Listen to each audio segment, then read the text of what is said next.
республикасы турактуу толкун манипасы. Жогорку класстарга физика сабагынан билим берген Миланда Нурбекова жыл мугалими кароо сынагында жеңишке жетүү үчүн бардык аракетин жумшаган. Эмгегинин акыбети кайтып, район ичиндеги жалпы орто мектептеринин жаш агартуучулары арасында өткөн сынакта баш байгени жеңип алды. Баш байгени берүүдө калыстар тобу анын чыгармачыл тажрыйбасын заманбап технологияга айкалыштырып, көрсөтмө куралдар менен иштегенине артыкчылык беришкен. Эч күткөн эмесмин, себеби эң жакшы мен экенмин бул жакта мугалимдерден. Оюмда да жок болчу. Конкурс 2 тур менен өттү. Кече анан бүгүн. Канча менет кылсаң, аракет кылсаң ошончо берет дейт Кудайым. Мынакей баарыңыздар ошо мугалимдерге дагы талыкпай иштей берсин деген жакшы тилегимди айткым келет. Ал эми 10 жылдан ашык тажрыйбасы бар мугалимдер арасында сынакта Гүлзат Усейинова баш байгени берген жок. Ал буга чейин жыл мугалими кароо сынагында 2-чи орунду ээлеп, күмүш медалдын ээси болгон. Эл агартуучу бул жолу кыргыз тили сабагынан педагогикалык көндүмдөрдү жаңы ыкмада окуучуларга түшүндүрүп берди. Толкундануу болду мендеги дагычы.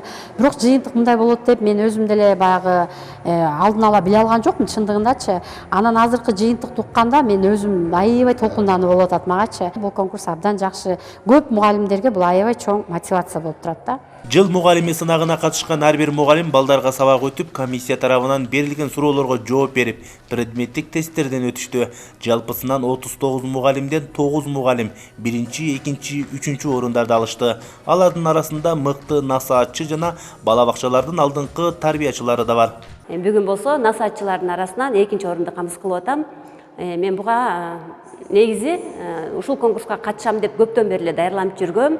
Сынак абдан жакшы өттү, жана калыс өттү деп ойлойм. Анткени деген 12 тарбиячы катышты. Анын 3 орунду алдык, 1-чи орунду алдым. Билим Ордон мугалимдер фонду 22 жылдан бери жыл сайын мугалимдер жана тарбиячылар арасында жогорудагыдай сынактарды 7 дубанда өткөрүп келет. Сынактын башкы максаты окуучулардын билим деңгээлин жогорулатуу, эл агартуучулардын аброюн көтөрүү менен аларга шык берүү болуп саналат. Биздин максат биздин мугалимдердин аброюн көтөрүү, ошолордун мисалы билимин көтөрүү, ошолорго жакшы алдыга умутулуу, себеби алар биздин балдарды келечекте эметип атканда аларга ушундай бир шарт түзүп, аларга кызыктыруучу нерселерди кылып атабыз да.